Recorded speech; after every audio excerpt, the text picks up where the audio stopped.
Paramashivoham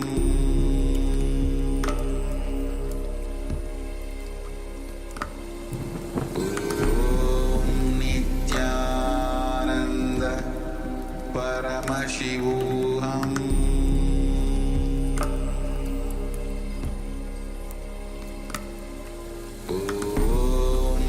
Nityananda Paramashivoham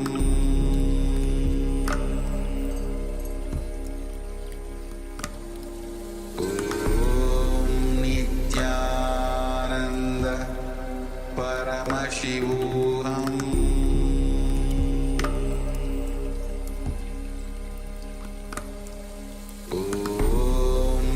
Nityananda Paramashivoham Nityananda Paramashivoham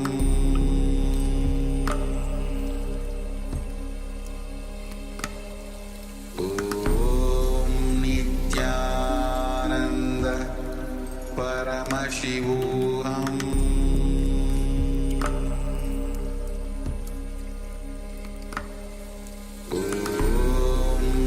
Nityananda Paramashivoham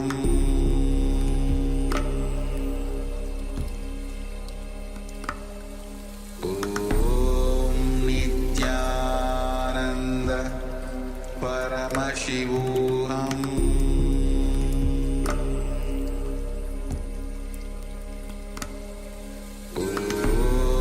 Nityananda Paramashivoham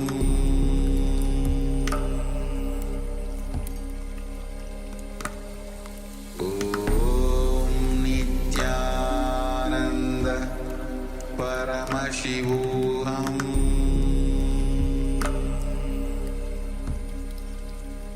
Paramashivoham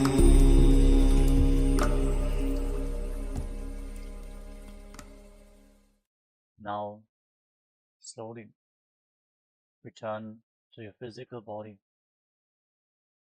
Start to wiggle your fingers and toes, rotate your wrists and your ankles, move your arms and legs, pull your knees up towards your chest, and circle your legs with your arms. Squeeze your body into a ball and rock it from side to side. Slowly return to a comfortable seated position.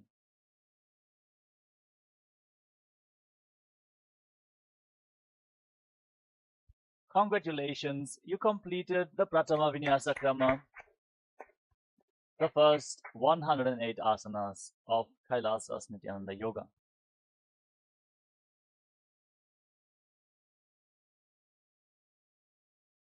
With this, let us now get ready to enter into the next asana of the Dvitiya Vinyasa Krama, which is Yathasana Nishthasana, sitting in a comfortable posture that brings ease to your physical and mental space. Any comfortable posture is fine. Place your hands on top of your knees in Bindu Mudra, with index fingers and thumbs together, palms facing up. Visualize Swamiji in your inner space and breathe in Samana Kumbhaka. Inhale into your navel region. Hold your breath. Feel the heat rising upwards from your navel. Meditate on the flame in your stomach. As you internally chant the Mahavakya, Om Nityananda Paramashivoham, for the remainder of this sequence. Yathasana Paryankam Tatsamadhyatam Yathasamstam Yathastitihi. Samasana. Now, sit in a cross-legged position and place your hands on the knees in Bindu Mudra with index fingers and thumbs together. Visualize Swamiji in your inner space. As you inhale, as slowly as possible and as deeply as possible, and then exhale as slowly as possible and as deeply as possible, again and again in Samasana. Idanim Garbhinam Yogabhyaso Yathalabho सुखप्रसवलाभाय प्रोच्यते प्राप्तनेपथि दण्डपद्मवरद्वाच वीरभद्रसमानितो आसनानि सदा कुर्यात् सुदीर्घैरे च पूरकैः सुप्तासना. Now bring your left heel against your perineum and stack the right foot on top of the left foot. Place your hands flat on top of your knees, palms facing down. Gaze towards the tip of your nose and visualize yourself as a sage liberated by the Supreme Pontiff of Hinduism. निपीड्यसीविनीं सूक्ष्मां दक्षिणेतरगुल्फतः वामं याम्येन गुल्फेन मुक्तासनमिदं भवेत्. सिद्धासना. Now shift your gaze up towards your third eye and visualize Swamiji in your inner space as you maintain your body in the same position. स्थानुसंयमितेन्द्रियो तलदशा पश्यन् भ्रुवोरन्तरं चैतन्मोक्षकपातभेदजनकं सिद्धासनं प्रोच्यते. सिद्ध्यासना. Now shift your gaze to the ground in front of you. Gaze to the floor as you engage Mahamudra Bandha or Tribandhas and visualize Swamiji in your inner space. वामपारित्यैडीजान सीवनिमदितासुकोठानो. Rudrasana 2. Now shift your gaze up towards your third eye and rotate your hands on top of the knees into Bindu Mudra as you visualize yourself as Lord Rudra. वामचरणपरितचिण्डरापे एकचुपतिये सेविदिदाख्ये. Santadhunasana. Now shift your gaze to the tip of your nose and embody tranquility and an unshakable nature. आसन की गुणमन कीर्तन चलता meet. Siddhasana 2. Now bring your hands in front of your navel, cup one palm over the other in Samputa Mudra, resembling a closed lotus flower, as you visualize Swamiji in Siddhasana 2. विजुकार्य समासीन सिद्धासनमुदीरितं प्रसार्य भूरिपादौ तु दोर्भ्यामङ्गुष्ठमादरात्. बन्धयोन्यासना. Now set the Sankalpa to manifest through the womb of creation. Inhale all the way, hold your breath and enter Shanmukhi Mudra. Close the senses present in your face with your fingers. Lock your lips with little and ring fingers, your ring fingers just below the nostrils. Place your middle fingers on the bridge of your nose. Index fingers closing your eyes, thumbs locking your ears. Hold your breath in Shanmukhi Mudra in Bandha Yoni Asana. युत्र मध्ये महादेव बन्धयोन्यासने शृणु यत्कृत्वा खेचरो भूत्वा विचरेदीश्वरो यथा. वीरासना.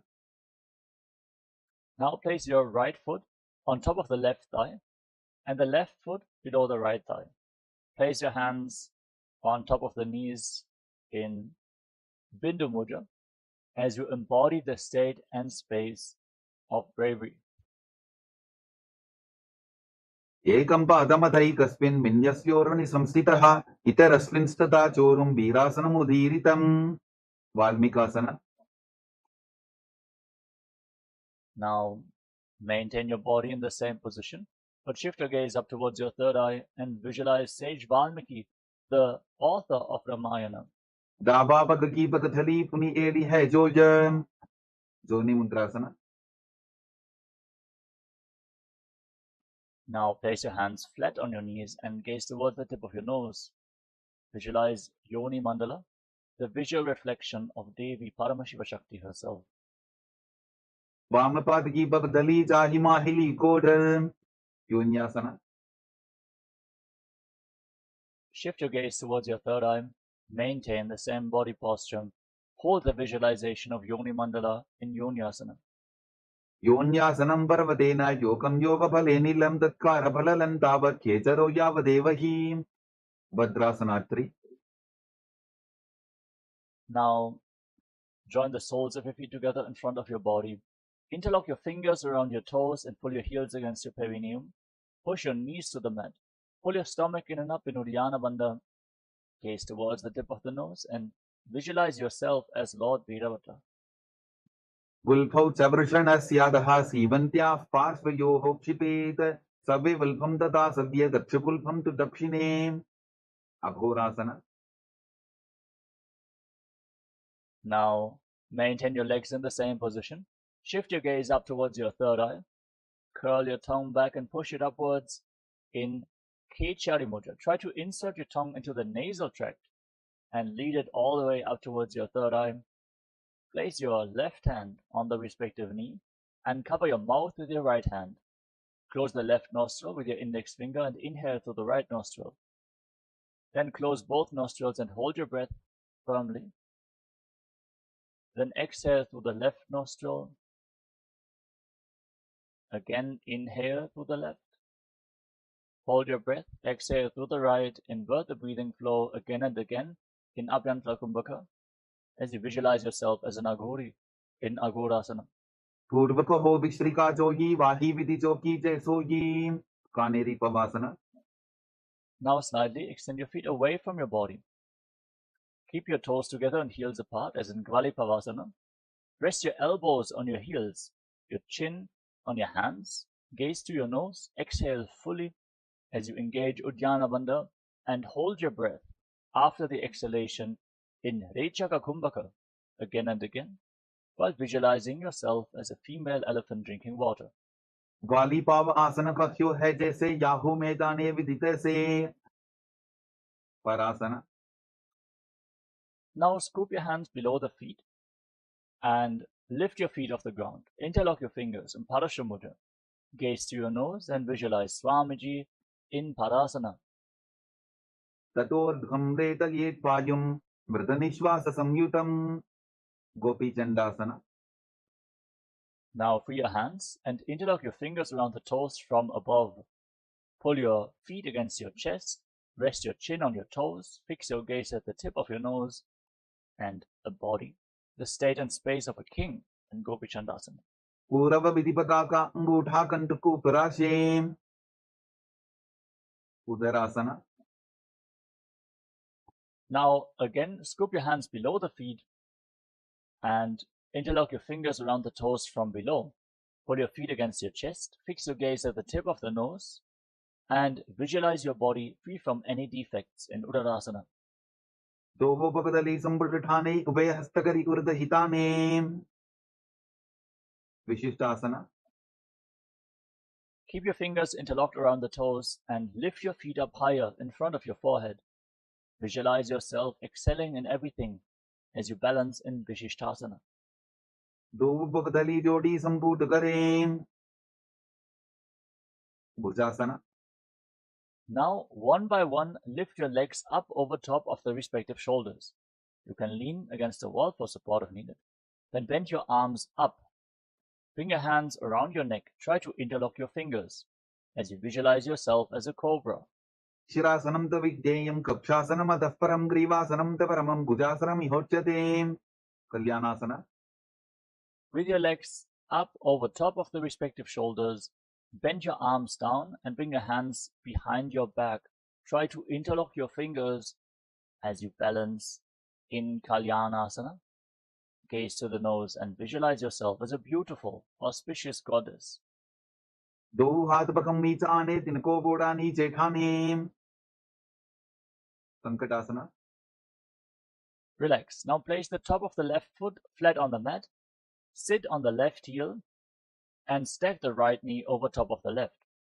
Place your hands on opposite knees and gaze forward in Vaishnavi Mudra. Without getting distracted by any external happenings, focus solely on your inner space.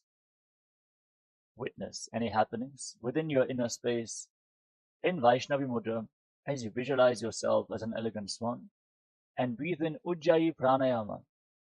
Contract your throat and make an ocean-like sound from your throat on in and exhalation as you inhale through nose and mouth simultaneously and exhale only through the left nostril again and again. This is Ujjayi Pranayama, which cleanses the Vishuddhi chakra. वामपादं चितेर्मूलं संन्यसदर् नीतले पातदण्डेन जाम्येन वेष्टयेत् वामपादकम् धेनुकासना. Now slide the left foot outside the hip and sit in between your heels. Place your hands flat on the top knee. Engage Uddiyana Bandha, the abdominal lock, and visualize a cow in your inner space in Dhenukasana. अनुषाटिनगर पञ्जरं ऋषिलिन्दवल्यं नीं पचन्द्रासना. Now place the right foot on top of the left thigh and the left foot on top of the right knee. Bring your left arm behind your back and twist your spine. Hold on to opposite thighs with your hands. Once you catch a hold of your thighs, twist your spine even more with the support of your hands. Gaze up towards your third eye. Keep your back straight and visualize Swamiji in Machandrasana. Vamatanga-paridacharathane, Vamahastapishti-disane. Machandrasana 2. Now untwist your spine, hold onto your big toes, and lean forward and down. Place your forehead on the ground as you visualize Swamiji in Machandrasana 2. Prasamaji manatarnajajogi, Vamadanga-paridaphesogi. Guru asana. Rise up and interlock your fingers. Place them on the top knee, the left knee, as you engage Mahamudra Bandha, root lock, abdominal lock, and throat lock. Visualize your Guru, Swamiji, in Guru Asana. Uramule Idrapadasya Kanichika Pradesh Vulbham Samsapya. Sankatasana. Now place the top of the right foot flat on the mat and sit on the right heel. Stack your left knee over top of the right and place your hands on opposite knees. Gaze forward without being distracted by external happenings and Vaishnavi mudra. Focus on your inner space as you visualize yourself as an elegant swan and Sankatasana on the other side. Vamapadam chiter mulam sanyasadar nitale patadandena jamyena vestayet vamapadakam. Dhenukasana. Now slide the right foot outside the hip. Sit in between the heels with your hands on the top knee. Engage Uddiyana Bandha and visualize a cow.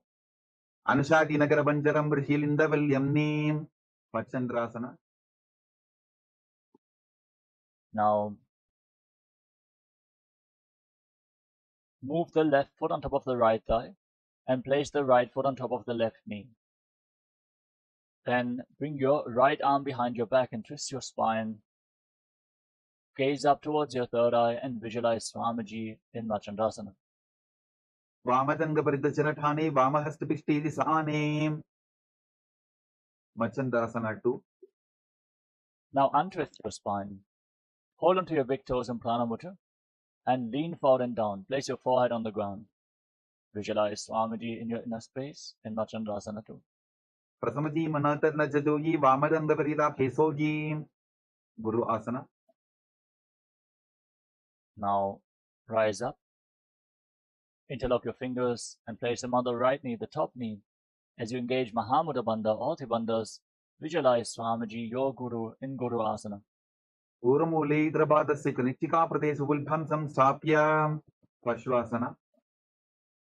Now place your feet flat on the ground in front of you, with your knees raised against your chest.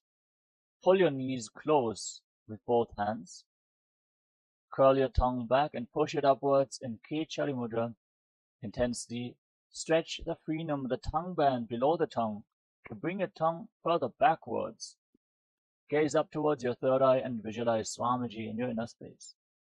Padatale bhumo nidhagya kanani ursi nidhagya viparita hastabhyavu saita dange nibadhya. Bodha Shokasana. Now hold on to opposite wrists and rest your chin on the knees. Fix your gaze at the tip of the nose and visualize yourself residing in an abode of bliss. Dovu Bardali Bhuparidare Kormahli Sekare. Kodakatasana. Now bring your hands below the knees and hold on to opposite elbows. Pull your legs against your chest. Gaze towards the tip of the nose. And visualize Swamiji in your inner space as you keep pushing the tongue backwards in Kechari Mudra, in Kurakatasana. Do हाथ पग बाहर लियावे गोड़ा नीचे ले टहरावे. Sumati asana. Hold on to opposite elbows below your knees and cross the right ankle over top of the left. Keep your toes pointing upwards. Fix your gaze at the tip of your nose and visualize the great sage and Maharishi Sumati in Sumati asana. मूलद्वारी धरती पर इठाने डाबा पग परिता चविताने. Dandasana. Now extend your legs forward and straight. Interlock your fingers and raise your arms up with the wrists pointing outwards. Engage Mahamudra Bandha, all three bandhas. Gaze towards the tip of the nose and push your tongue back and upwards in Kechari Mudra. Raising the tongue in this way, centering the prana at the tip of your tongue, makes your body lighter than space itself. इदानीं गर्भिणीनां योगाभ्यासो यथा लघु सुखप्रसवला भाग्य प्रोच्यते प्राक्तनेपथीम्. Arambhasana. Now lean forward and down and hold on to your big toes in Prana Mudra with index and middle fingers.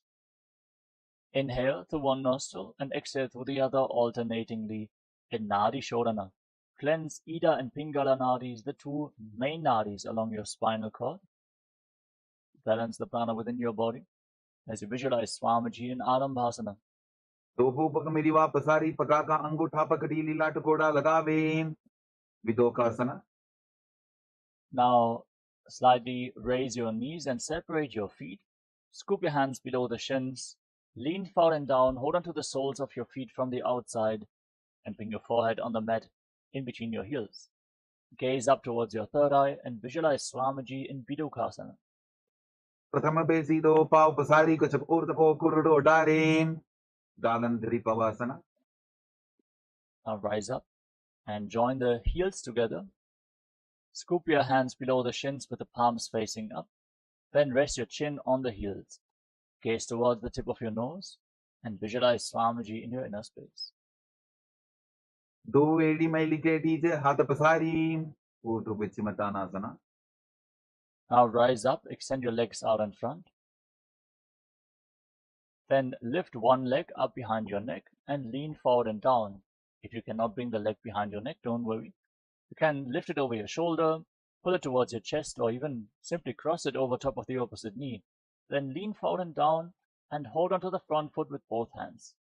Breathe in Pratyahara Pranayama. Meditate on the prana moving upwards through 9 points of the body revealed by Mahadeva, which are the soles of the feet, up to the regenerative organs, to the navel, the heart, the throat, the uvula, the center of the eyebrows, the top of the forehead, all the way to the Brahmaranda, the crown of your head. Visualize Swamiji in Urdhva Vashmatanasana. पश्चिमतानवत् संसिद्धिं धृत्वा एकं पादं ग्रीवायां धृत्वा तिष्ठेत् अनन्तासना. With your leg still behind your neck, lean backwards. Hold onto the foot with the opposite hand. Extend the opposite leg forward as you lay on your back. Gaze towards the tip of your nose and visualize you are infinite, endless, eternal, Ananta in Anantasana. उत्तानशयनी एकैकम्पायी ग्रीवायां विन्यस्य इतरहस्तेन पावाग्रं गृहीत्वा अंकुशासना. Now, holding onto the foot behind your head, roll onto the side. Gaze towards the tip of the nose and feel in complete control in Ankushasana. उत्तानशयित एकैकं पादं ग्रीवायां कुर्वन् इतरहस्तं कर्णमूले स्थापयेत् दृशासना. Relax. You can remove the leg from behind your neck, lay on your back, and then pull your knees up against your chest and circle your legs with your arms and rock your body from side to side. Give a soft massage to the muscles in your back and relax your spine. Keep focusing on the upward movement of the prana from the soles of the feet all the way to the crown of your head in Pratyahara Pranayama as you visualize Swamiji in Dhrishasana. उत्तानशयनं जाननी हृदये वष्टम्भां गङ्गासहित ऊरूनि करद्वये वध्वा सव्यापसव्यं लोडयेत् दृशासनं भवति. ऊर्ध्वविचिमतानासना. Now rise up and lift the other leg up behind your neck. Lean forward and down and hold onto the front foot with both hands. Feel the prana moving from the soles of the feet to the crown of your head as you visualize Swamiji in Urdhva Vashmatanasana on the other side. पश्चिमतानवत् संसिद्धिं कृत्वा एकं पादं ग्रीवायां धृत्वा तिष्ठेत् अनन्तासना. Now lean back with the leg behind your neck. Hold onto the foot with the opposite hand. Gaze towards the tip of the nose and visualize you are infinite, endless, eternal, Ananta. उत्तानशयनी एकैकम्पायी ग्रीवायां विन्यस्य इतरहस्तेन पावाग्रं गृहीत्वा अंकुशासना. Now roll onto the side of the hand, holding onto the foot behind your head. Gaze to your nose and feel in complete control in Ankushasana. उत्तानशयित एकैकं पादं ग्रीवायां कुर्वन् इतरहस्तं कर्णमूले स्थापयेत् योगनिद्रासना. Now lay on your back and one by one lift your legs up and behind your neck Again, if you cannot bring the legs behind your neck, you can lift them over your shoulders or pull them towards your chest, open up your hips, and then interlock your hands around your lower back, gaze towards the tip of the nose and visualize Swamiji in Yoga Nidra. पादाभ्यां वेष्टये कंठं हस्ताभ्यां पृष्ठबन्धनं तन्मध्ये शयनं कुर्यात् योगनिद्रा सुखप्रदा Atmaramasana. Now, with your legs up over top of the respective shoulders, bend your arms up and interlock your fingers around your neck. Gaze towards the tip of the nose and visualize Lord Vishnu is blessing you from within in Atmaramasana. Atmarama asana padam sudhoso ve. Kochikasana. Now, relax, lay down on your back, extend your arms out to the side at shoulder level and pull your knees up towards your chest, with the soles of the feet facing up to the sky. Gaze up towards your third eye and visualize Swamiji in your inner space. Feel the prana moving from the soles of the feet through the 9 points to the crown of your head in Kochikasana. दो हाथ सीधा सा करें, तिनसो उभे सपा करें. जठर परिवृत्ति. From this position, now drop the left knee to the side, bend, and extend the right leg straight. Feel the prana moving upwards. Bend both knees to the left. Twist your spine. Visualize Swamiji in your inner space. Extend your legs to the left. Hold onto the toes. Rotate your head away from the feet. Twist your spine even more. Now bring your knees back up towards your chest and drop the right knee to the side. Extend the left leg straight. Repeat all the 3 steps on the other side. Bend both knees to the right. Now extend your legs to the side. Hold onto the toes. Rotate your head away from the feet. Jatara Parivritti. 1, 2, and 3. परिवृत्ति कुक्षि भागे त्रिदाहि परिकीर्तितः बद्धपूर्णं सुप्तपूर्णं ऊर्ध्वपूर्णमथापि च. Dvandva Pithasana. Now place your feet flat on the mat with the knees raised. Hold on to your ankles, then push your hips off the ground. Lock your throat and hold your breath for a long time in Mocha Kumbhaka. Push the prana into the Sushumna Nadi. Feel the prana heavy like liquid mercury being pushed into the Sushumna Nadi by the force of your breath. In Mocha Kumbhaka, gaze towards the tip of the nose and visualize yourself as sturdy as a bridge in Dviparapitam. प्रतिक्रियायुतं द्वन्द्वपीठ सर्वबलप्रदं गर्भिणीनां दुर्बलानां इति कार्गीजगादनून्. Paryankasana. Now bring your arms up over top of the respective shoulders. Place your palms flat on the ground with your fingers pointing towards your feet. And push your hands into the ground, lift your entire body up, and walk your hands and feet closer together to raise your hips even more. Breathe calmly through your nose in Sahaja Kumbhaka. Lead the prana along your spine as you visualize yourself as sturdy as stone furniture in Paryankasana. उत्तानस्य नमस्ततलाभ्यां भूमिं अष्टभ्यां पादतलाभ्यां भूमिं धृत्वा. Shodhanasana. Relax. Lay down on your back. Pull your knees up towards your chest. Place your hands on the respective shoulders. And then move your hips in a circular motion. Visualize yourself as a dog playfully rolling around on your back in Shodhanasana. शववत् शरीरं संस्थाप्य जानुनी सम्मील्य नाभुवानि च हस्ताभ्यां कन्दरां बद्ध्वा भ्रामयेत् श्वोत्तनं भवति. विपरीतकरणि. As you lay on your back, extend your legs up and kick your hips off the ground. With your palms flat on the mat for support, point your toes up to the sky. And then move your legs in a circular motion.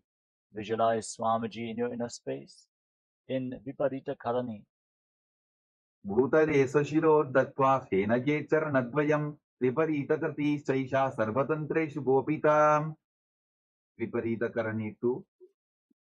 Now stop the movement of your legs, point the toes to the sky and visualize Swamiji in your inner space. करणी विपरीताख्या सर्वाभिव्याधिनाशिनी नित्यमभ्यासयुक्तस्य जाडराब्धिविवर्धनीं लाङ्गलासना.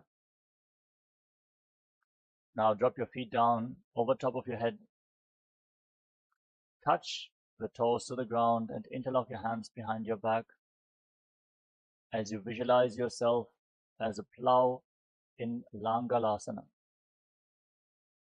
नरकासने स्थित्वा नासिकाप्रदेशे भूमौ पादपृष्ठे स्थाप्य हस्तद्वयं सम्मील्य लम्बीकुर्यात् ग्रीवाप्रदेशेन भूमिं कर्षयेत् लाङ्गलासनं भवति. शयितपश्चिमतानासना. Now hold on to your feet over top of your head and visualize Paramashiva in your inner space. Internally chant the Mahavakya. Om Nityananda Paramashivoham. In one of the 84 asanas revealed directly by Lord Paramashiva himself, Shaita Paschimottanasana. स्थानं शयित्वात् कुर्वीत शयितपश्चिमतानकम्. सुप्तकोणासना. Holding onto the feet over top of your head. Separate your legs wide apart. Keep your toes on the ground, your hips above the shoulder level for balance as you visualize Swamiji in Supta Konasana.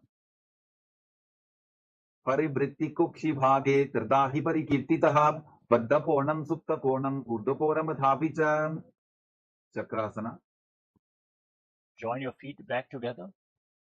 Hold onto your ankles and then roll onto your back, keeping your arms and legs straight.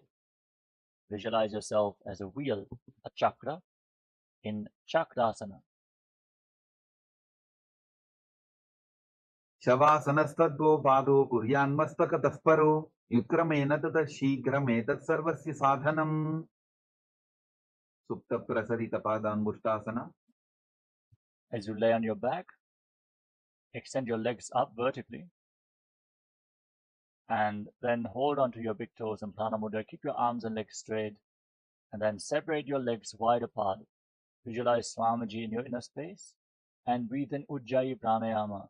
Make an ocean-like sound from your throat on the in and exhalation in Supta Prasarita Parangushtasana. उत्तानपादं क्रौञ्चं च मरीचिम्बीडभद्रकं नटराजन्त्रिकोणं च सुप्ताङ्गुष्ठप्रसारणे. सुप्तपादाङ्गुष्ठासना. Now join your feet back together over top of your body. Hold onto the big toes. Keep your arms and legs straight and visualize Swamiji in your inner space. उत्तानपादं क्रौञ्चं च मरीचिम्बीडभद्रकं नटराजन्त्रिकोणं च सुप्ताङ्गुष्ठप्रसारणे. मत्स्यासना. Now cross your legs into Padmasana. Bring your knees to the ground and hold onto opposite elbows over top of your head. Gaze towards the tip of the nose and visualize Matsya, the fish avatar of Lord Vishnu. उक्तपद्मासनं कृत्वा उत्तानशयनं चरेत् कूर्पराभ्यां शिरो वेष्ट्या मत्स्यासनं तु रोगः. परशुरामासना. Now place the back of the right hand on top of the left palm over your head. Gaze towards the tip of the nose and visualize Lord Rama in your inner space. प्रथमकरे पद्मासन आचे सूधो सोवे भूपरिपाचे. सर्वांगासना. Now kick your knees and your hips up off the ground. Support your lower back with your hands. Elbows resting on the mat, supporting you. Gaze to your nose. Hold your breath in Mocha Kumbhaka for a long time and visualize Swamiji in Sarvangasana. अथ वक्षेत्र संक्षेपात् सर्वांगासनमुत्तमं यत्कृत्वा योगनिपुणो विद्यावित्पण्डितो यथा. वृश्चिकासना. Now lay on your back and place one foot on top of the opposite knee. Pull your knees against your chest. By the strength of your core, extend your arms up over top of your head and hook your fingers forward like the stinger of a scorpion. As you gaze to your third eye, hold your breath in Mocha Kumbhaka. In Vrishchikasana, the scorpion pose. प्रथमशयन सूधौ शीशिके शिखी सन्धि सुदाखे. वृश्चिकासना. Now exchange the position of your feet.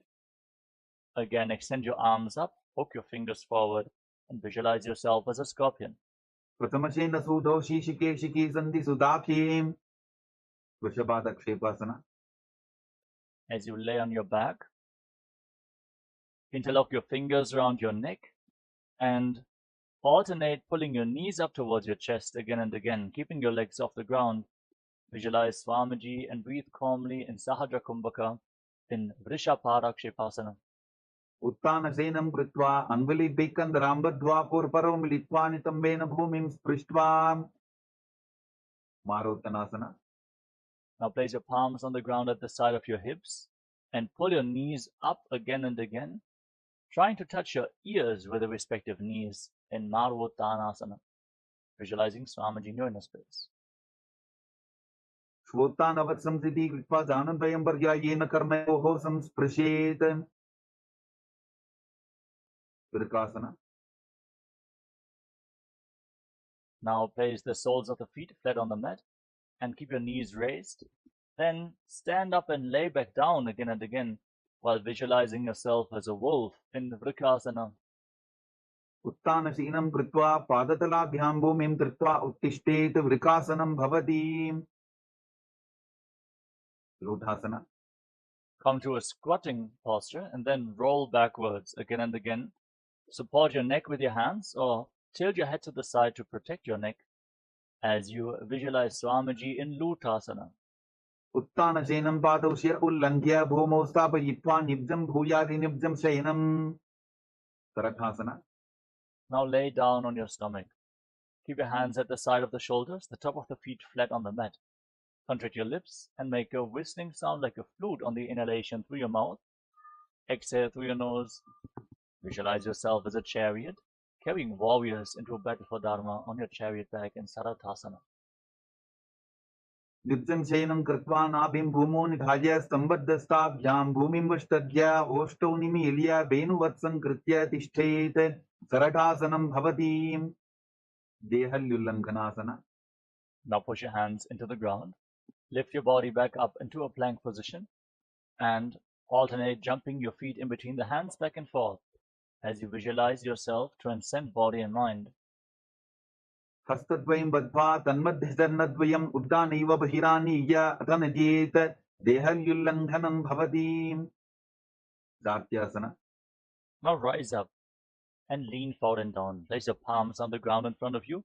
Walk around on hands and feet as you visualize yourself as a wise 60-year-old elephant in Jatyasana. अथ जात्यासनं वक्षे येन जातिस्वरो भवेत्. हस्तान्त्रिभूमौ च गमनम् आगमनं ततः. Next up is Lolitika Karana. Now stand with your heels touching, toes pointing outwards, knees slightly bent in Arimandi. Extend your arms to the shoulder level and rotate your arms around your body.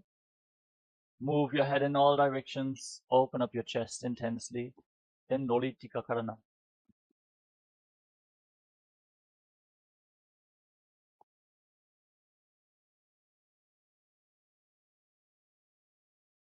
सर्पासना. Now tie your legs with a rope if you have a rope available. Heels together. Stand straight. Elbows close to your waist. Hands on your thighs. Stand erect on the mat like a rod as you visualize your Kundalini Devi is rising and curling upwards around your body like a serpent in Sarapasana. अथ सर्पासनं वक्षे वायुपानाय केवलं शरीरं दण्डवत्तिष्ठेत्. रज्जुबन्धस्तु पादयोः वायवी कुण्डली देवी कुण्डलाकारमङ्गुले. उष्ट्रसाधनासना. Now lean forward and down. Catch your big toes from the front. Hold onto the toes from the front with your hands and fists. And walk around on the mat visualizing yourself as a camel. उष्टिकनिष्ठिका प्रदेशेन भूमौ निधाय उपरिपादतले संस्थाप्य उष्ट्रवत् उष्ट्रसाधनं भवति. अश्वासना. Now from the same position, hold onto the toes from the side with your hands and fists. Walk around on the mat like a horse in Ashvasana. उष्टिकनिष्ठिका प्रदेशेन भूमौ निधाय उपरिपादतले संस्थाप्य अश्ववत् शरीरं चलनीयम् अश्वासनं भवति. Kapotanitakasana. Now stand on the mat with your heels touching and the toes pointing outwards. Interlock your hands behind your back in Parashu Mudra and pull your hands down towards your calves. Lean back, breathe deeply through your nose. Lead the prana along your spine. Try to relax into this back bend as you visualize yourself as a soaring bird diving in rapid speed in Kapotanitakasana. पादतले भूमौ निधार्य पृष्ठिभागेन हस्तौ जङ्घापर्यन्तं नीत्वा कपोतनितकं भवति. Next up is the Talapushpa Putam Karana. Stand in Arimandi and join your hands in Namaskara Mudra in front of your heart center. Bow down to one side, raise the respective heel. Open up your palms on both sides again and again. Visualize yourself holding flowers and offering them to Paramashiva.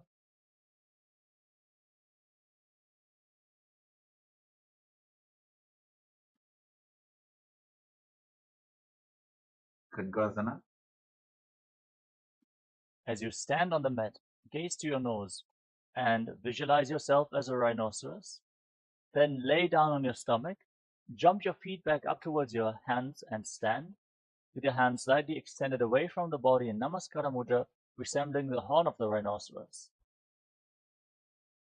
लुचसरतमासनं कृत्वा पादतलाभ्यां भूमिं पष्टभ्य उत्तिष्ठेत. खड्गासनं भवति. उत्थानोत्थानम्.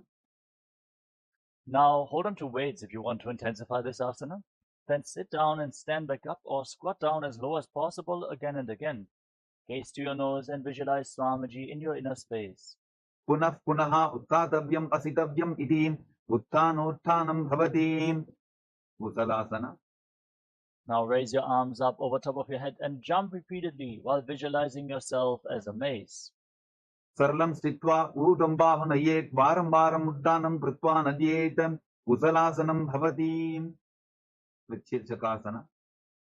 Now hold on to one foot with both hands, pull it up towards your chest, sit down and stand back up on the opposite leg, alternating on both sides. Gaze to the tip of the nose and visualize Swamiji in your inner space. एकैकं पादतलं कुक्षु निधाय तिष्ठेत्. उत्शीर्षकं भवति. Now keep the toes of the right foot pointing outwards and slightly bend the right knee. Lift the left knee up towards your chest and circle the raised leg with the left arm, the hand in a fist, and keep the right hand on the inner thigh in Parshva Janu Karana.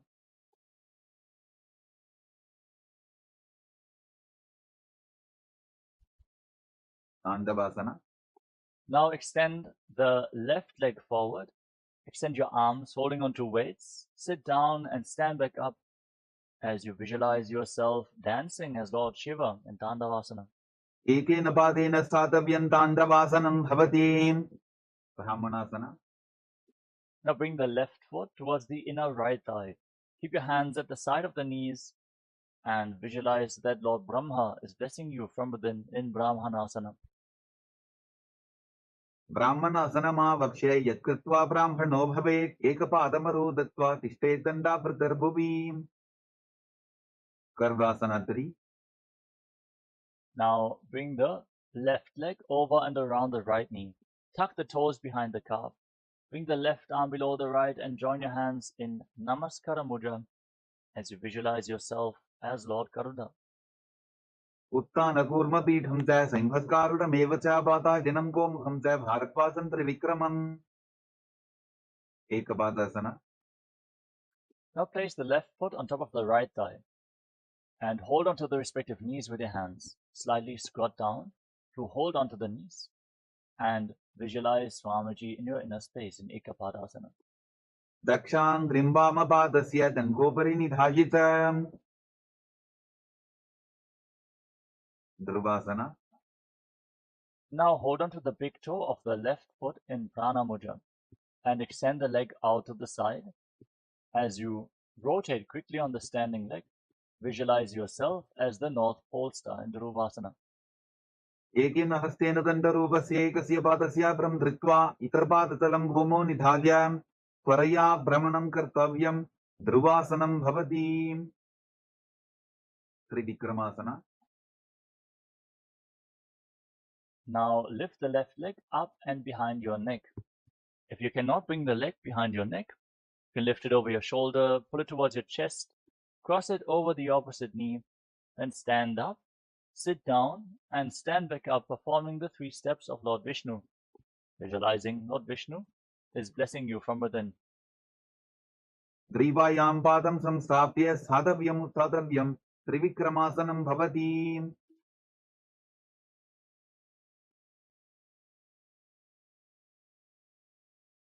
Next up is Parshvadranukarana on the other side. Now, keep the toes of the left foot pointing outward, the left knee slightly bent, raise the right knee against your chest, and circle it with the respective hand. Inner fist, the left hand on the inner thigh.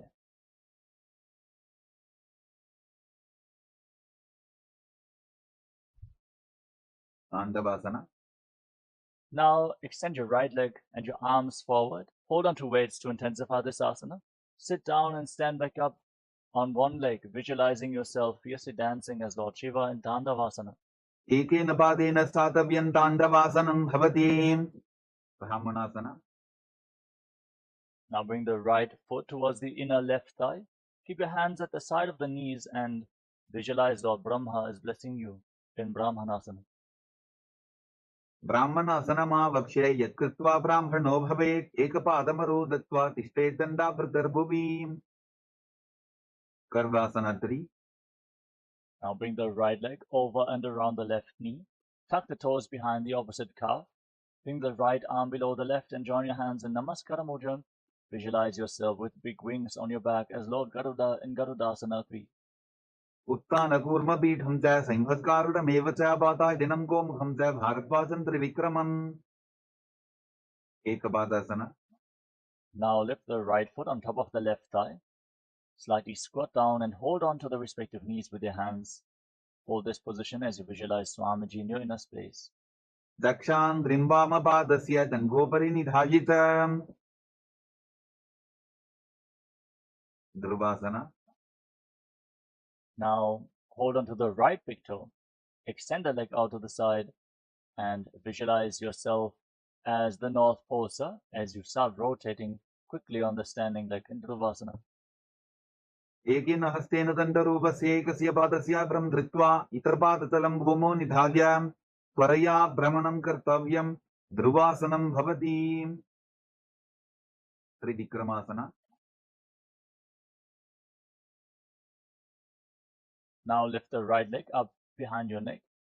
Stand tall, sit down, stand back up. You can use the support of some solid furniture as you sit down and stand back up, visualizing Lord Vishnu is blessing you from within. ग्रीवायां पादं संस्थाप्य साधव्यम् उत्थातव्यं त्रिविक्रमासनं भवति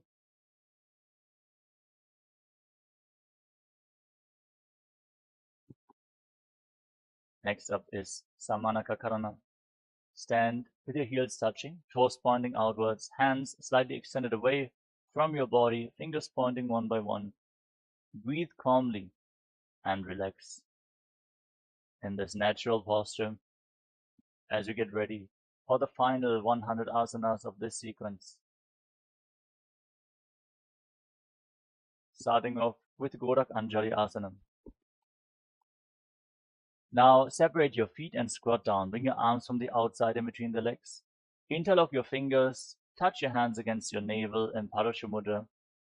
Visualize the great sage Goraknatha, the founder of the Natha Yoga Hindu Sampradaya, who also introduced using weights as part of the asana practice. Breathe in Jiva Chala Kumbhaka. Inhale fully and hold your breath. Move the retained prana throughout your body by the force of your will alone, upwards, downwards, through your limbs, arms and legs, freely just by the force of your will. Master the movement of the prana within your body as you enter Gorak Anjali Asana. गोरकंजलि आसना कृतम ही वो हो ये बाहुरी नीचोपनिभोवेम. Kanchasana. With your feet separate, interlock your hands behind your back in Padasha Mudra in the squatting position. Visualize Swamiji in Kanchi asana. ऊरुमध्यात् हस्तो निवेश्य नितम्बं कृत्वा पादतलाभ्यां भूमिम् अष्टभ्याम्. Bhridvasana. Bring your feet together, your heels close to your body. Interlock your hands around your lower back. Squat down all the way and gaze towards your navel as you visualize Bhagavan Kala Bhairava, the Lord of Time in Bhairavasana. दो बूबक की थलिया की माहिली को और मिलाई बना बानियों कर मोड़ वैसे. Varahasana. Now keep your heels together, separate your toes, and squat down all the way. Join your palms behind your head with the fingers pointing downwards in Anjali Mudra. Keep your elbows raised like the tusks of a boar as you gaze towards the tip of the nose and visualize yourself as a boar, one of the 10 incarnations of Mahavishnu in Varahasana. आगसली की माहिली कोरी मिलाई बना बानियों कर वैसे. Pradithasana. Now hold on to your big toes in Prana Mudra and raise your hips to the same level as your knees as you visualize Swamiji in your inner space. पार्श्वद्वये सम्मील्य स्थित्वा नितम्बं दानप्रदेश आनीय तिष्ठे त्रिपीठासनं भवति.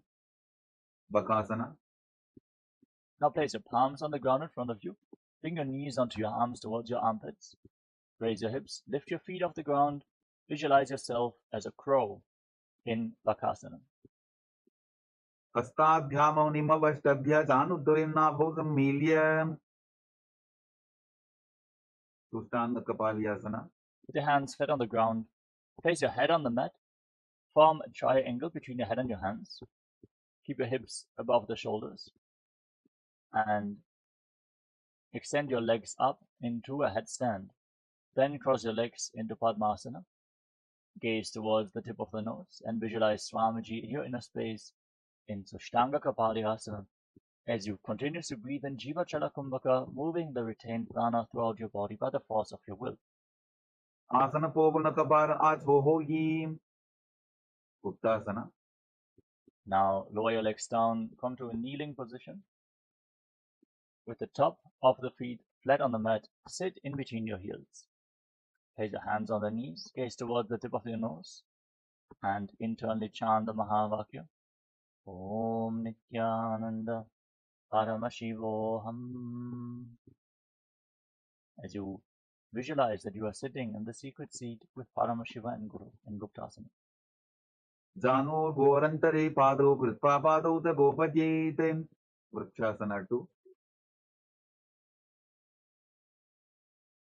Now place your hands on the ground in front of you. Raise your hips, walk your feet forward, and kick your legs up into a handstand. Everyone should perform this asana to purify all the 7 chakras.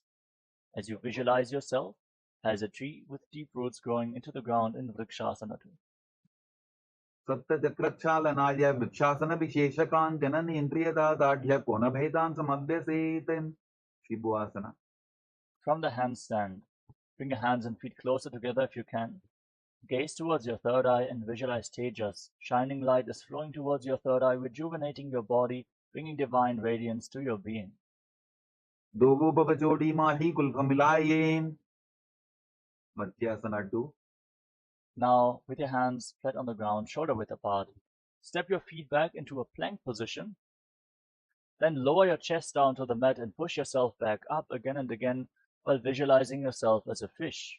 Nityam Shenam Kurparo Pashabhavaya Murta Pritya Hastatalabhyam Bhumim Vashtabhya Varam Varam Uddanam Kuryata Mathyasanam Bhavati. Sarpasana 2. Now lay down on your stomach and keep your hands on your hips.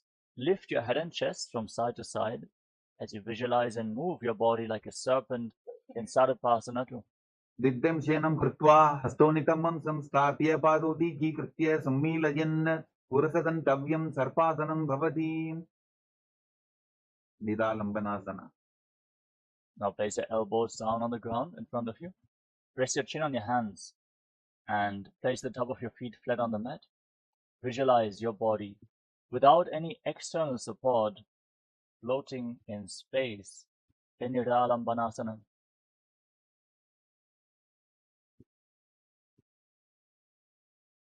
कराभ्याम बंगसं कृत्वा तिष्ठेत् कुर्परयासुधी मुखमुन्नमनुच्चायी निरालम्बनमासनं निरालम्बन योगी स्यान् निरालम्बनमासनं निरालम्बनता ध्यानं निरालम्बनमासनं सत्रासना. Now place your palms on the ground in front of you. Bend your knees, raise your feet, then straighten your arms, bring your upper back and feet close together.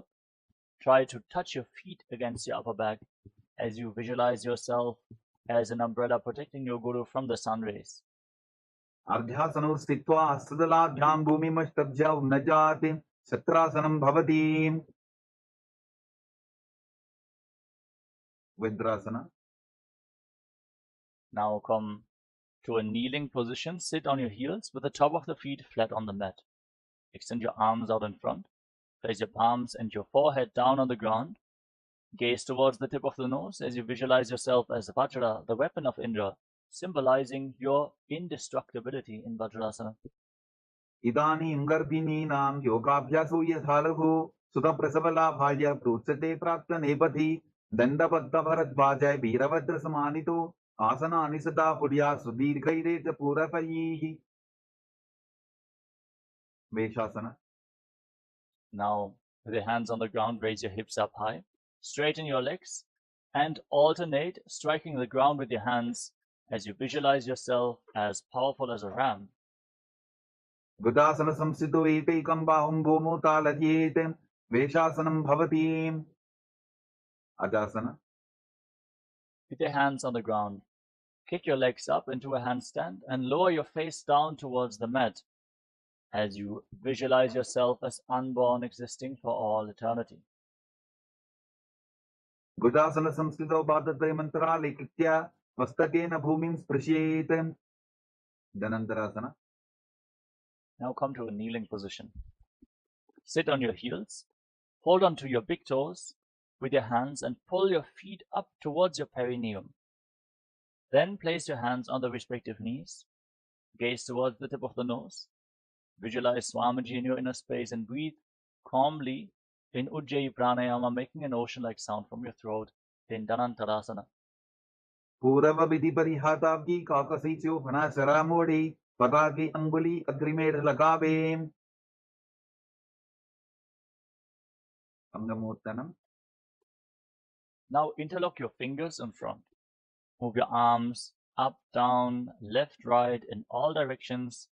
Give massage to various different joints and muscles of your body.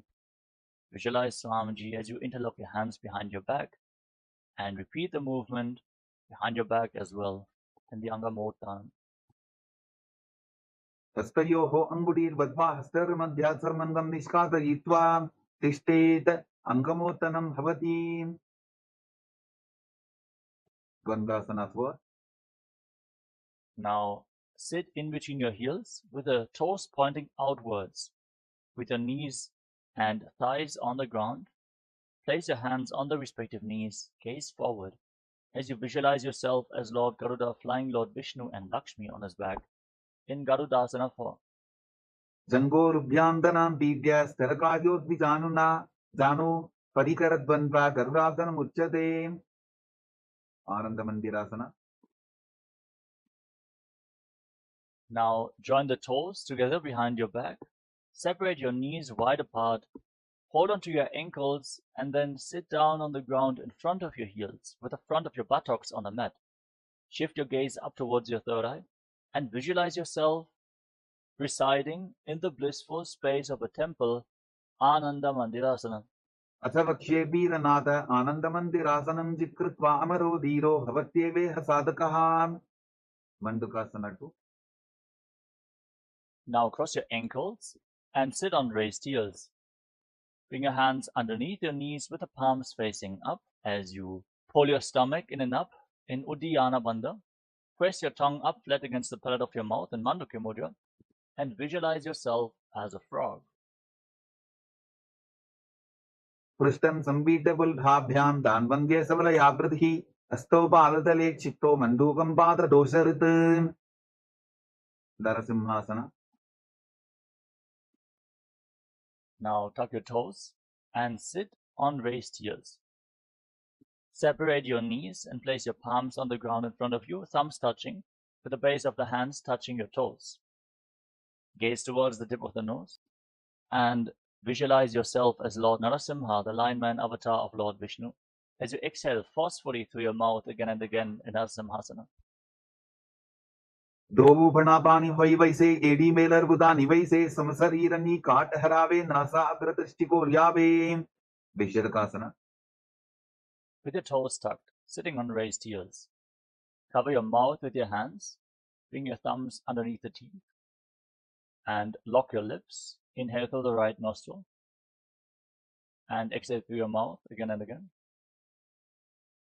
As you gaze to your nose, visualize yourself as Goddess Durga victorious over all your fears in Visharakasana. Dobu Pakamdi Edi Javdi, Goda Panovanapani Hoi. Pakanasana. Now place the top of the feet flat on the mat. Join the soles of your feet with the toes pointing backwards. Bring your hands towards your armpits and imitate as if you are a monkey scratching itself as you gaze up towards your third eye and visualize yourself as a playful monkey in Makarasana. Dobu Bagdari Sambutane, the Niki Vishti Bhumi Paridhane, Bolatvar, Etiam Pariyave, Moda Hath Uchata Harave, Vijrasankarasana. Now tuck your toes, join the soles of the feet together, and raise your knees off the ground as you bring them wide apart. Hold on to opposite elbows behind your back, gaze towards the tip of the nose, and embody diamond-like strength for you and your Sangha, your spiritual community, in Vajrasankarasana. Pratama Pranapani Hoivaise, Dobu Eriuda Nivaise, Goda Uba Raphe Dhira, Adeva Yapasade Dhira. Khinjanasana. Now drop your knees to the ground, slightly separate. Cross your feet and sit on the raised heel. Place your palms on the ground at the side of your body and gaze towards the tip of the nose. Engage Uddiyana Bandha, the abdominal log, and visualize perfect health beyond any and all physical or mental ailments in Kanjanasana. Kanjanasana Vakshe Yadgritva Sustiro Bhave, Prishte Padatvayam Badva, Hasto Bhumo Pratarajyetem, Kurmasana. Now, maintain the same position. Place your hands on the respective knees and make your upper back and neck stiff like the shell of a turtle, with a stable body and mind to live for centuries. As you gaze to your nose in Kurmasana, the turtle pose. Gulpo Severshandasyaho, Vikramena Samahito, Trichikaya Shiro, Grivam, Kurmasana Mitiritam, Yokasana. Now, maintain the same position and relax your upper back and neck. Gaze to your nose and visualize Swamiji in your inner space. Kudam Diyanyaval Bhavyam, Vikramena Samahitaha, Yogasanam Bhavedeta Didiyova Vidovituhu, Vidovasana. Now stand on your knees and cross your feet behind your back. Bring your toes near opposite knees. Hold onto your calves, palms facing back, fingers in between thighs and calves, and the thumbs outside your legs. Lift your head and gaze towards your third eye as you visualize a space of eternal oneness, Advaita, with your Guru Swamiji in Vijogasana. Goda Vamo Bohoji, Goda Arara Khetoji, Tachipad ki Pani Rahave, Thano Vamo Goda Digilyave, Kushrasana 2. Now place the top of your feet flat on the mat. Stand on your knees. Then lean backwards, hold onto your heels, push your hips forward, tilt your head back, and visualize yourself as a camel. Intensely bend your back in Ushrasana 2. Merudanda Grandidadya, Sandhimada Shupumar, Kapoto Strasana, Bhyasa, Kudyanmita Hitasana, Ditiyasana. Now join the feet together, sit on your heels, hold onto the soles of the feet and lean back, Place your elbows and the back of your head on the ground as you gaze towards the tip of the nose and visualize yourself as a lotus blooming. डोबू एडी संबड़तरे सोले मूलत बारी दर इधरे फना पानियों पर होए वैसे बहुरी पिष्टि दिशि करे तो ऐसे विराटासना. Now lay down on your back in between your feet and rise back up again and again. Use the support of your hands if needed as you gaze to your nose and visualize the healing and liberation of all causal subtle forms of your body in Viratasana. Ganga पृष्ठभूमानिदाद्या संकोदरयोः ऊर्ध्नि संस्थाप्य दृष्टिवं संवारं वारं स्पृशेत्. कपोतासना.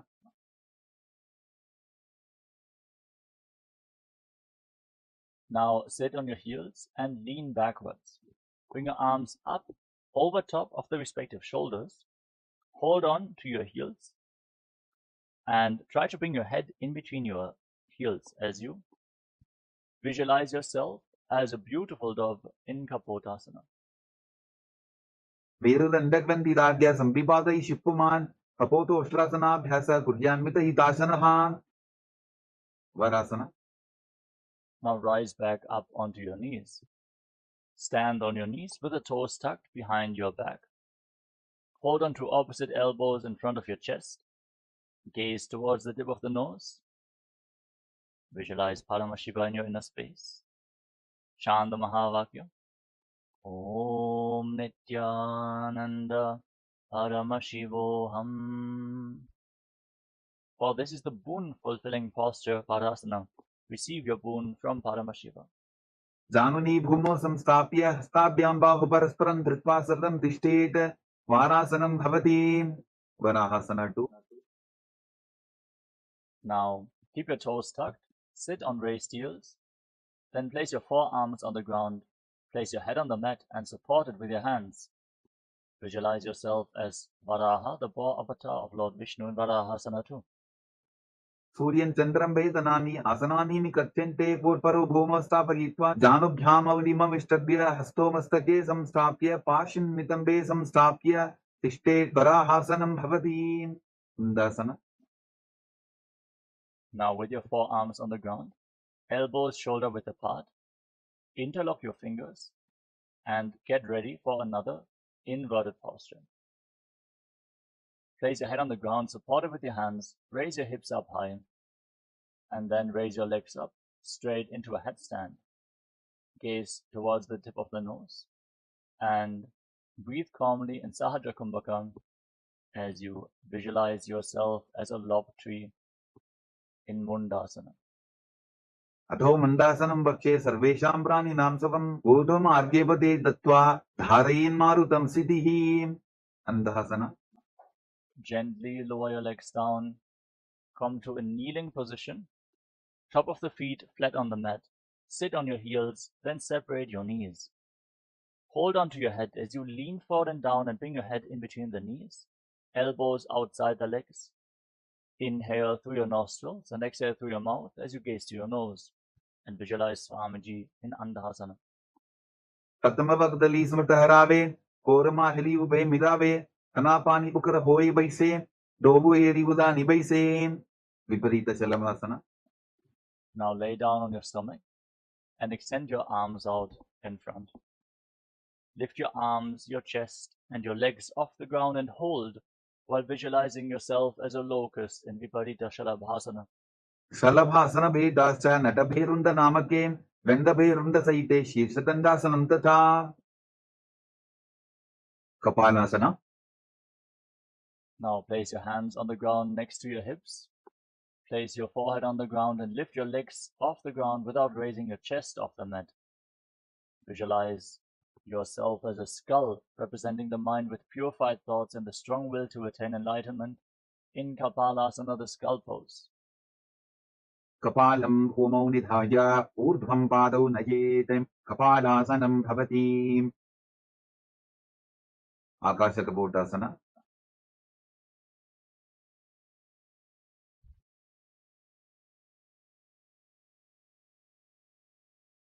Now from the same position, kick your legs up over top of your body. Bend your back intensely and try to place your feet on the mat in front of you. You can walk up a wall and try to bend your back more and more as you visualize yourself as a free and open dove in Akasha Kapotasana. उष्ट्रासने स्थित्वा चरणौ भूमेरुत्थाप्य मस्तकोपरि नीत्वा पृष्ठप्रदेशेन भूमौ स्थापयेत् आकाशकपोटं भवति Shatavasana. Now, from a kneeling position, lean forward.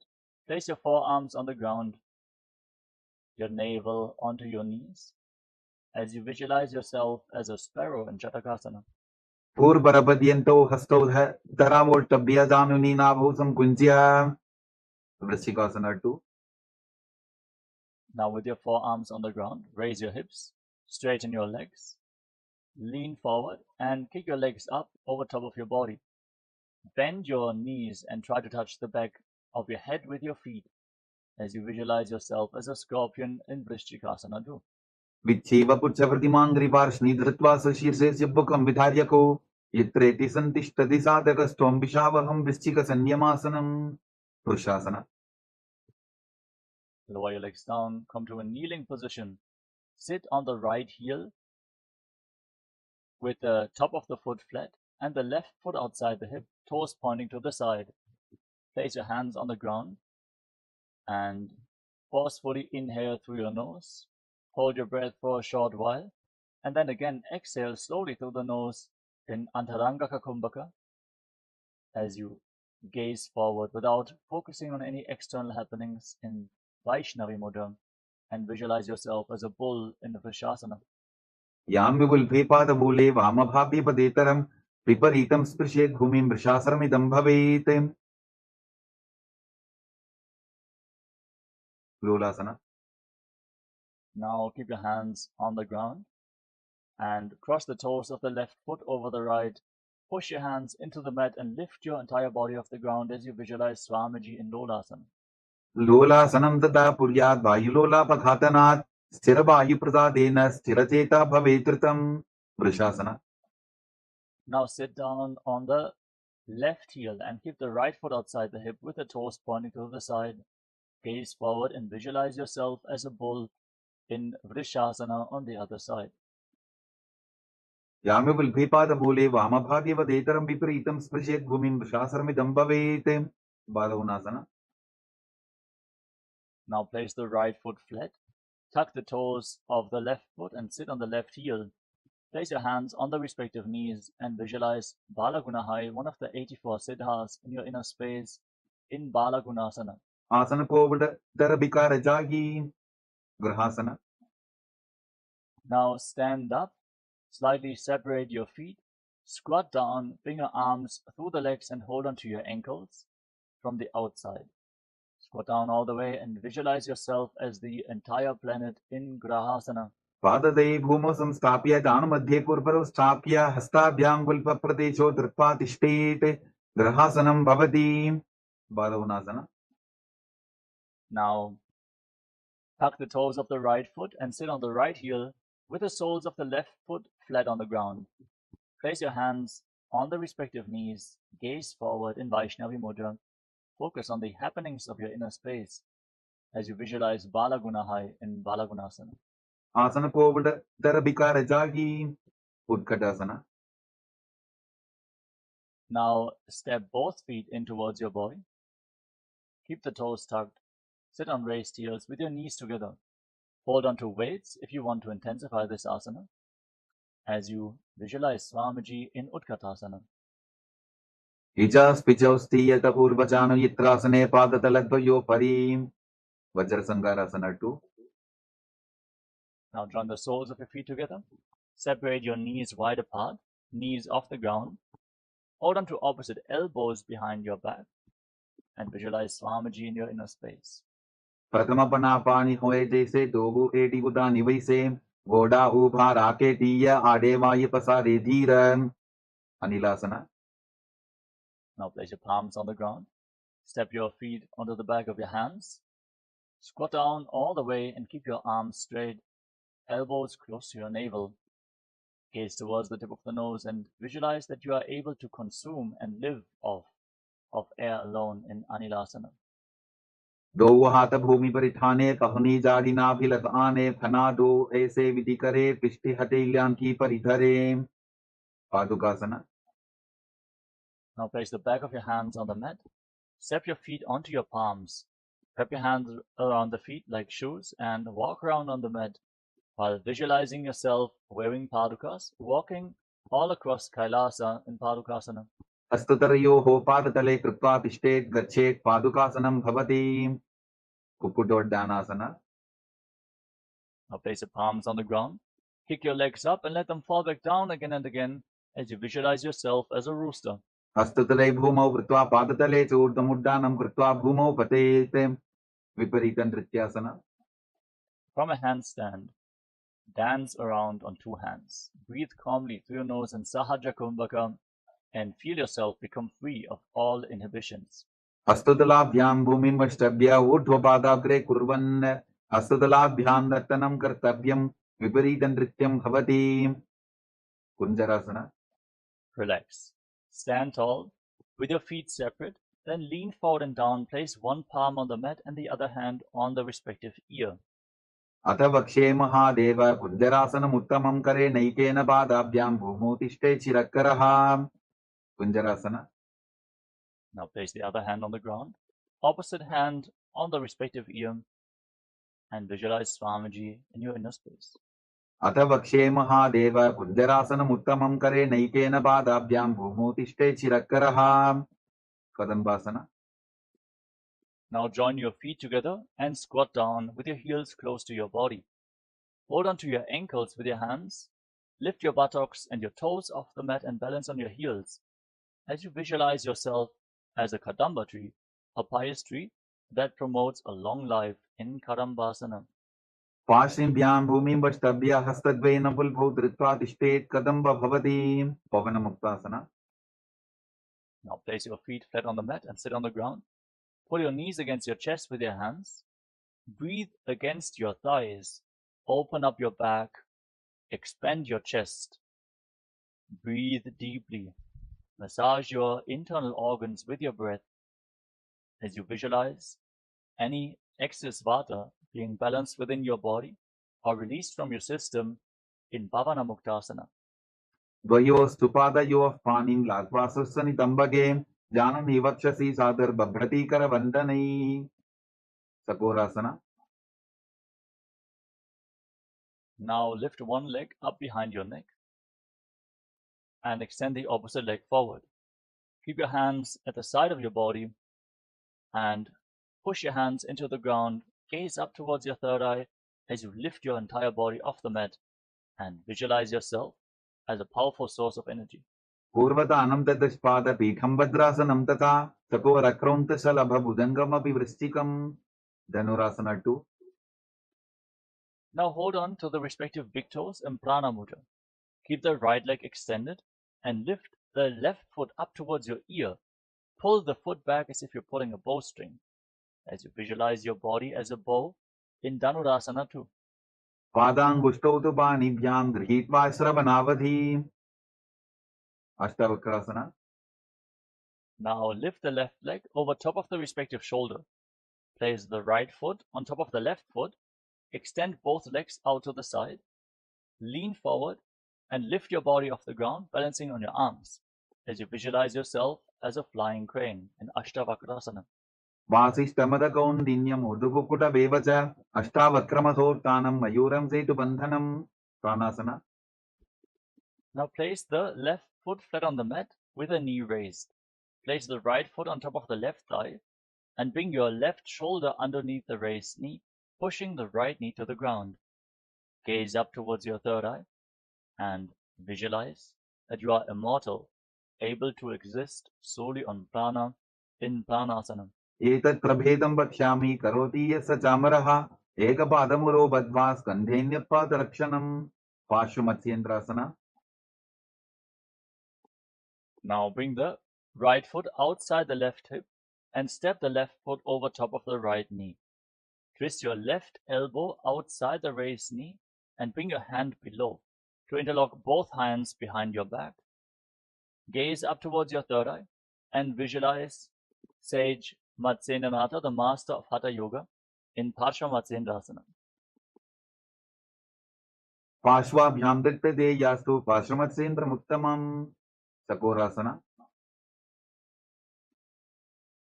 Now lift the other leg up behind your neck. Extend the opposite leg forward. Place your hands on the ground. Lift your entire body off the ground and gaze towards your third eye as you visualize yourself as a powerful source of energy. Purvatanam tatashpada pītham vadrasanam tata sakorakronta salabha bhujangamapi vrishchikam. Dhanurasana 2. Now hold on to your big toes in Prana Mudra and pull the right foot towards your ear, the left leg extended. Visualize yourself as a bow in Dhanurasana 2.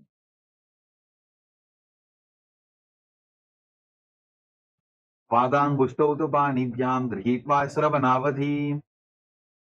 Ashtavakrasana. Now lift the right leg over top of the respective shoulder and place the left foot on top of the right foot. Extend your legs out to the side, lean forward, find balance, lift your entire body off the ground and visualize yourself as a flying crane in Ashtavakrasana. Vasishtamadakaundinyam urdupukuta vevacha ashtavakramasottanam mayuram setu bandhanam. Pranasana. Now place the right foot flat on the mat, the left foot on top of the right thigh. Bring your right shoulder underneath the raised knee and push your left knee to the ground. Lift your head and gaze towards your third eye as you visualize you are immortal, able to exist solely on prana in pranasana. Etat prabhedam vakshyami karoti yasa chamaraha ekapadamuro badva skandhenyapadakshanam. Parshvamatsendrasana. Now bring the left foot outside the right hip.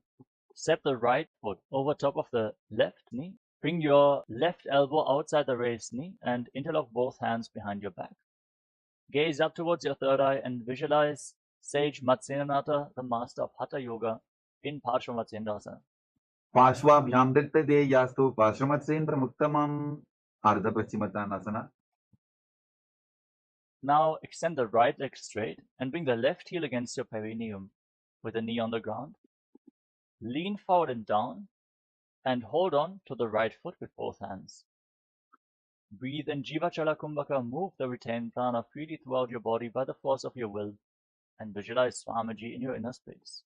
Ekam padam prasadya ekam padasya pashnasivini sambidya hastakvaina prasadita padangushtam dritva danu parimastakam nyaset ardhapaschimottanam bhavati.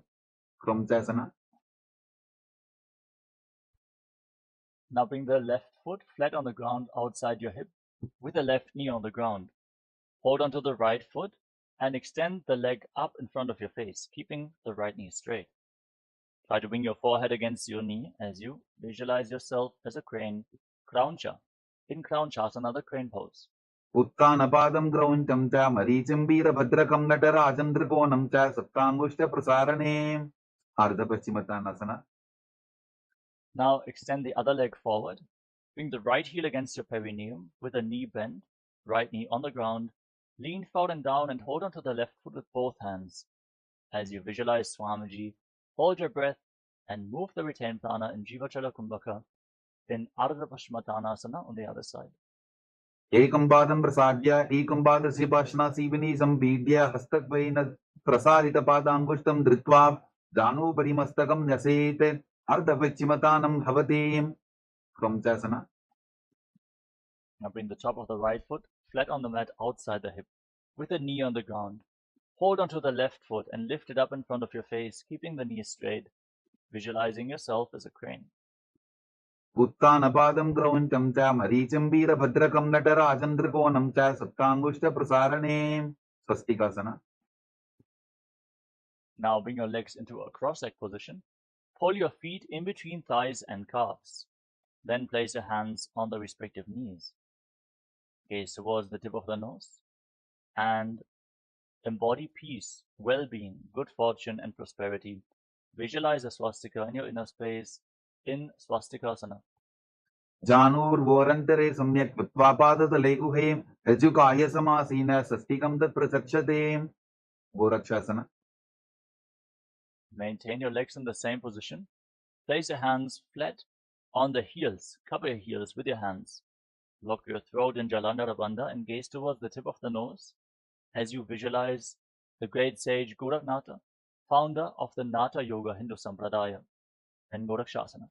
Janurvorantare pado uttano vyakpa samstito Gulpau chachadya hastabhyam uttanabhyam prayattatah. Bhavasana 2. Now bring your left heel against your perineum and then place the right foot on top of the left thigh. Gaze up towards your third eye. Visualize Swamiji in your inner space. Meditate on Arihanta, enlightenment, the ultimate success. As you inhale all the way and then lock your senses with your fingers. Lock your lips with little and ring fingers, your nostrils with your middle fingers, eyes with your index fingers, and your ears with your thumbs, and hold your breath intensely. Vama parshno buddham samstapya dakshanam grivama cha ganem. Yogasana 2.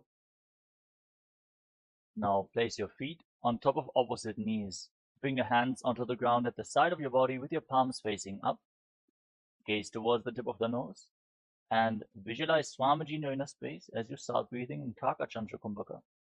Keep your mouth in the shape of the beak of a crow. Inhale through your lips and exhale through your nose again and again in Yogasana 2. Uttanau charano kutva samstapyopari janunoh asanopari samstapya chottanam karadipmakam.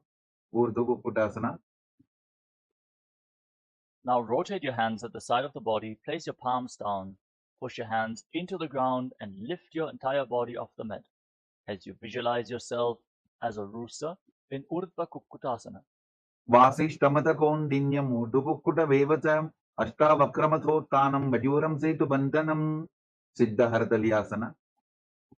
Now bring your hands in between your legs with your legs in Padmasana. Place your palms flat on the ground. Without lifting your body up, stay seated on the mat. Elbows close to your navel, gaze towards the tip of the nose, and visualize Swamiji in your inner space. Pratamapadmasana pokare astudo vodasan didare ube hatele bhuderi rakhi oja vodasan dime dake. Hamsasana.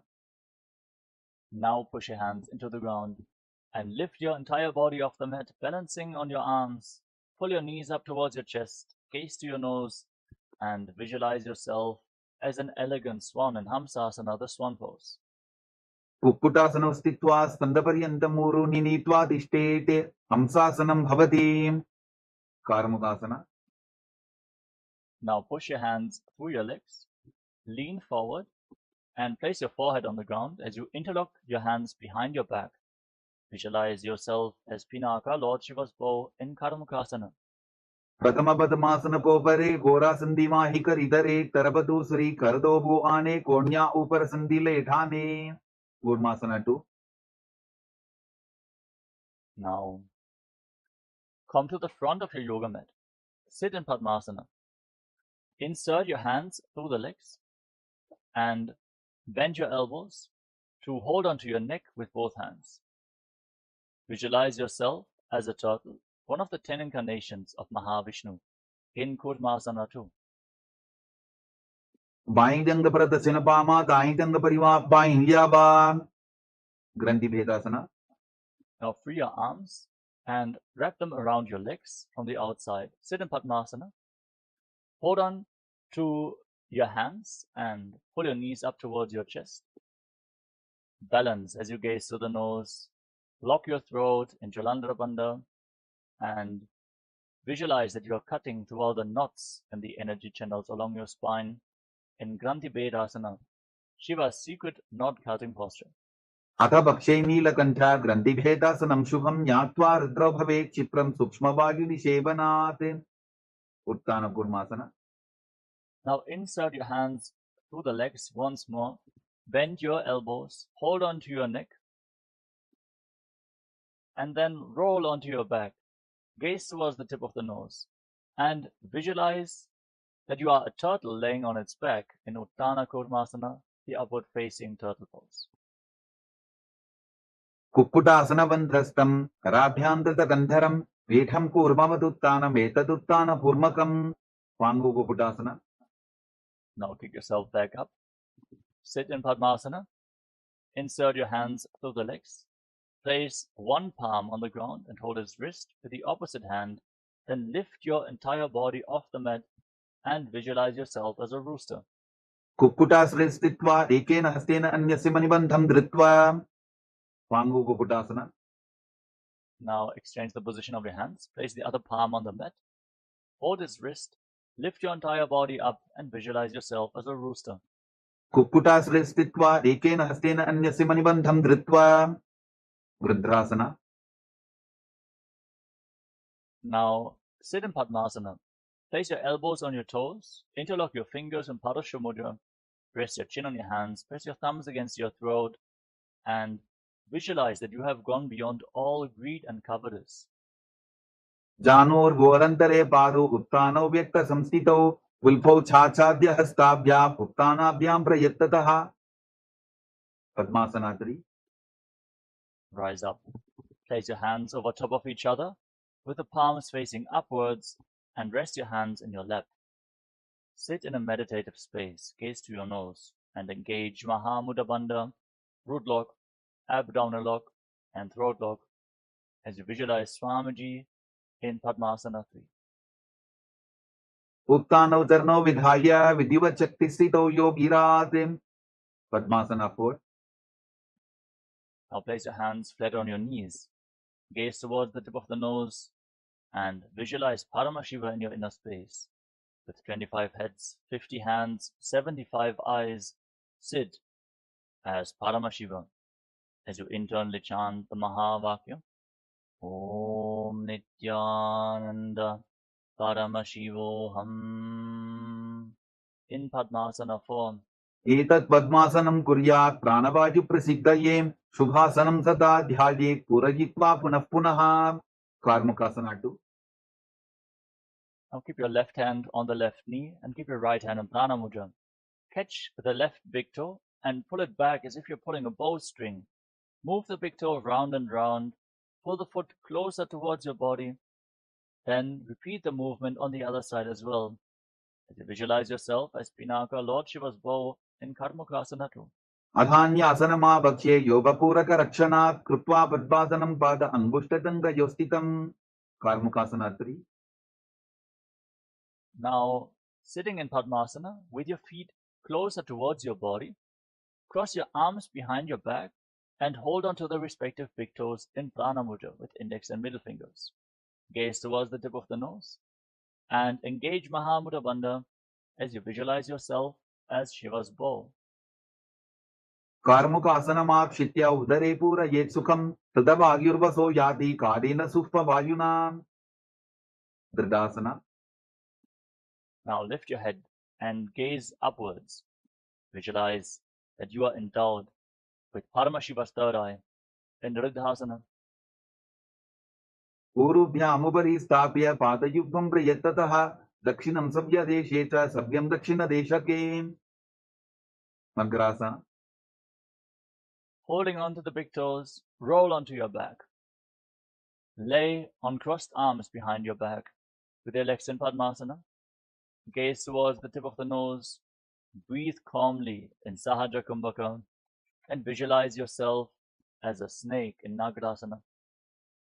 Pradama Padmasana Kothane Dohu Hatha Pachane Ane Pad Angutha Pukare Ani Sobai Kahanya Pulya Pani. Kandukasana. Now free your arms and legs.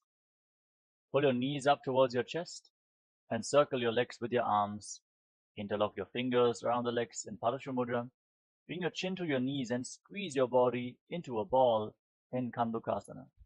Vetrasane Stitva Hastabada Nishpushya Vudhvam Dajet Pushtavam Shena Bhumim Potayet Kandukasanam Bhavati.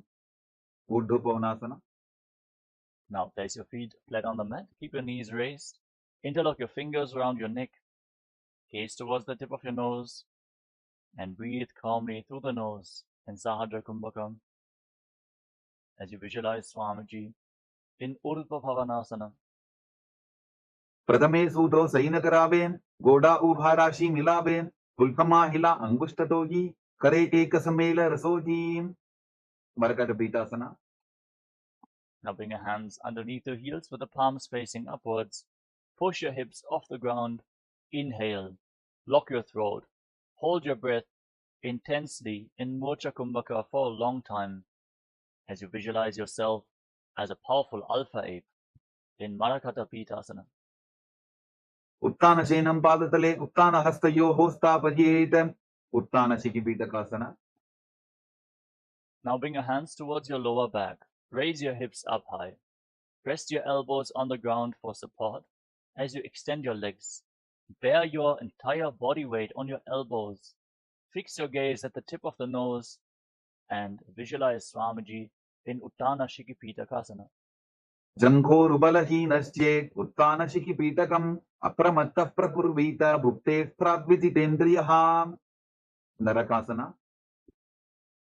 Now kick your legs up, point your toes to the sky, place your palms on the mat for support, and visualize yourself blissfully traversing through Naraka Loka, hell, unscathed in Narakasana.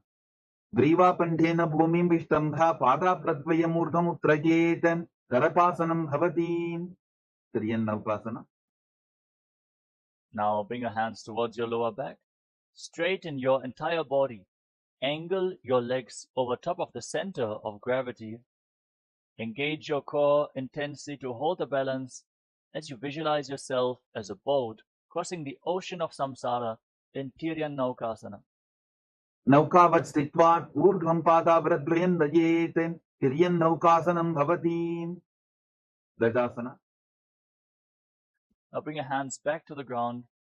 Make your body straight, stable, and sturdy like a flagpole as you visualize yourself as the Kailasa flag, respected across all nations in Vajrasana, the flag pose. Tirijan Naukavate, Viva Prishtapurparihi Bhumim Vashtabhyam, Mastakalakshen Pada Vradvayamurdhanajetam, Gadasanam Bhavati. Vrittasana. Now lay down flat on your back. Keep your hands at the side of your body with the palms facing up. Forcefully pull the awakened Kundalini Shakti up along your spine. From the root of your spine, the Muladhara, to the Swaristhana Chakra, Manipuraka Chakra, Anahata Chakra, to the Vishuddhi Chakra, Anya Chakra, the center of your eyebrows, all the way to the Sahasrara Chakra, the crown of your head. Feel the energy pulsing upwards as you lay completely still without any internal or external movements. Visualize your body is dead and Swamiji is liberating you as you internally chant the Mahavakya. Om Nityananda Paramashivoham in Vritasana. Uttanam Shavavat Bhumau, Shayanam Tu Shavasanam, Shavasanam Shramaharam, Chitta Vishranti Karanam.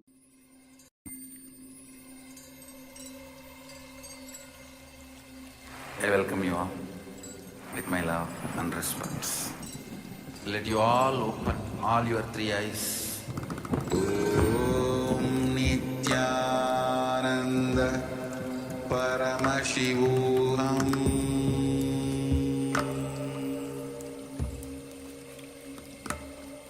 Om Nityananda Paramashivoham.